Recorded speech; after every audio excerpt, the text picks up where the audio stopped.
Di Sumatera Selatan kaya akan sumber daya alamnya, dan teruntuk itu memang di kota Palembang terkhususnya ini banyak sekali hal-hal yang bisa kita dapatkan, dan salah satunya dari hobi bisa menjadi potensi untuk memunculkan keuangan yang lebih baik. Dan salah satunya sekarang Mang Cenopal sudah berada di Jalan Paki Jalaluddin, tepatnya di Kelurahan 19 Ilir Palembang, dan kita bakalan membahas tentang terkait seni rupa yang ada di kota Palembang, yaitu ukiran. Teruntuk itu ikutin Opal. Jadi memang seni rupa itu banyak jenisnya, dan salah satunya ini komoditi yang menjadi nilai jual yang cukup tinggi, yaitu seni ukiran. Teruntuk itu kita sudah ada di toko ukiran Palembang Cantik, dan langsung saja kita bakalan ngobrol dengan salah satu karyawan yang ada di sini. Halo, selamat pagi Bu Ida. Pagi juga. Iya, apa kabar Bu Ida? Baik. Boleh merapat ke sini Bu Ida? Boleh. Iya, ini kami hari ini dari tim Pal TV Ya. ingin mencari tahu juga, ingin tahu juga terkait ukiran yang ada di kota Palembang ya.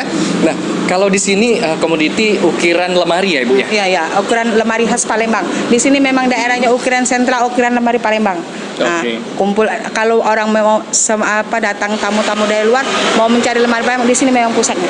Oke, jadi memang dapat kita lihat kalau di dalam ini banyak sekali lemari-lemari yang asli motif ya, Palembang. motif kota Palembang. Palembang. Nah, kalau ngomongin tentang motif ukiran, ini bisa dilihat dari hal mananya Bu untuk ukiran motif Palembang?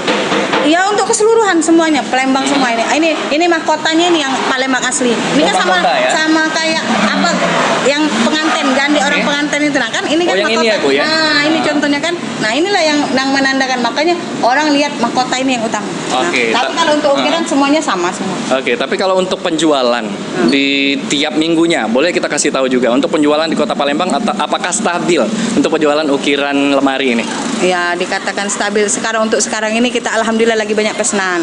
Nah, tapi kalau memang kalau mau dikatakan lancar, belum juga lancar.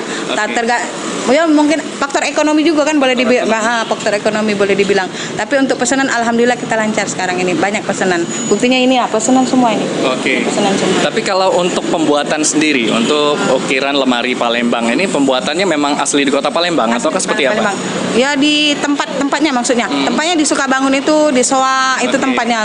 Kita beli mentah, terus finishingnya ngecitnya di sini semua. Tapi kalau untuk proses dari pembuatan sampai dengan finishing membutuhkan waktu berapa lama?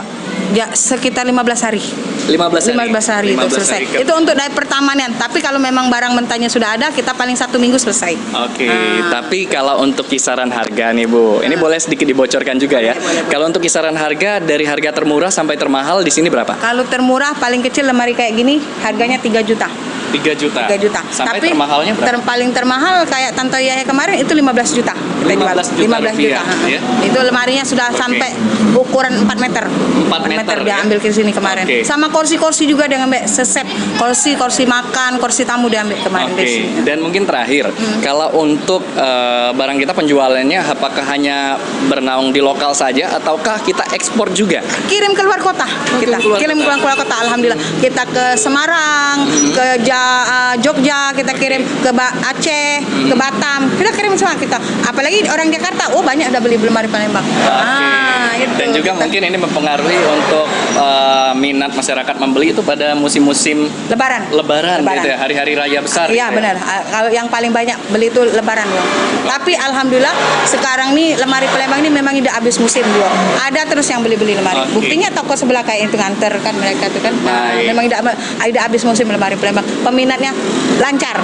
Ya. Baik, terima kasih Ibu Ida atas kesempatannya sudah berbagi informasi seputar ukiran yang ada di kota Palembang.